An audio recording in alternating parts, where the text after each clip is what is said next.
Colin Kapernick. You know the story by now. The real headline should be, backup quarterback makes political statement. But that's a lot less scandalous. Colin, if you believe that Black Lives Matter, may I suggest a cause that you can spend some time with? Now, for people who don't know, Colin's birth father is black, left the family before he was born. His birth mother, is white and was destitute. So she chose adoption, and a white family adopted him, which is a great example of how our country's oppressing black people.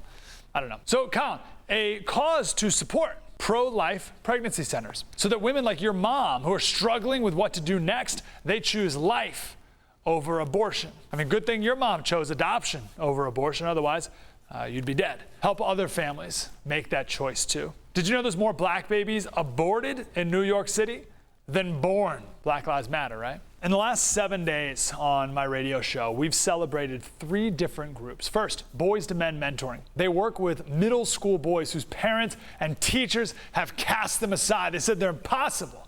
And this group pairs these boys up with mentors who help get them on the right path. And they do amazing work helping these boys work through the wounds in their lives that make them act out in the first place and give these boys a real role model. Then we talked with the Power of Peace Project, and I went with them to Donovan Prison down on the border with Mexico. We talked to 60 guys, about 40 of them serving life sentences, because these men want to live a life of meaning and significance. They want to live a redemption story. So we're going to connect these boys with these prisoners so that they cannot make the same mistakes again. And then we talked with Solutions for Change, a group dedicated to ending family homelessness. We talked with Tina, whose whole life she was on welfare and drugs. 5 kids. Went to Solutions for Change, went through a 1,000-day program where you got to be clean, you got to take job classes, you got to wake up at 5 a.m., go to work, and learn how to be a productive member of society. And now she and her 5 kids are thriving today. It's amazing. That's how you can help people, Colin. I mean, these are just things we've done in the last week. And who are we? Not standing up for the Pledge of Allegiance?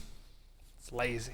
You know, actually, Kaepernick's next game with the Niners is right here in San Diego. I got tickets. I'll actually be sitting a few rows behind his bench, where he'll spend most of the game, I'm sure. And during the national anthem, I know San Diego. And we're going to sing that anthem louder than it's ever been sung before. Because we know that while no person is perfect, no country is perfect, we make mistakes, but we're always striving for better. This is why Frederick Douglass, a former slave, he believed that at our core, America was a righteous country. And he was a slave. Booker T. Washington, a former slave, he worked to improve education. And this is why MLK preached for stronger families. They didn't shame or turn their backs on this country. They worked to improve it.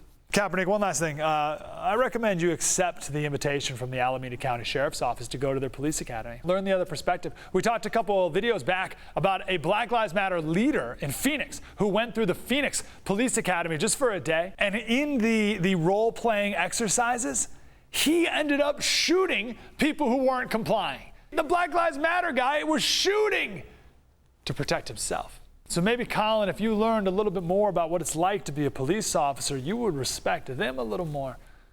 And maybe you'd respect our country a little more as well. And honestly, whatever. You bore me, Kaepernick. I only have time for people who are trying to make a positive difference.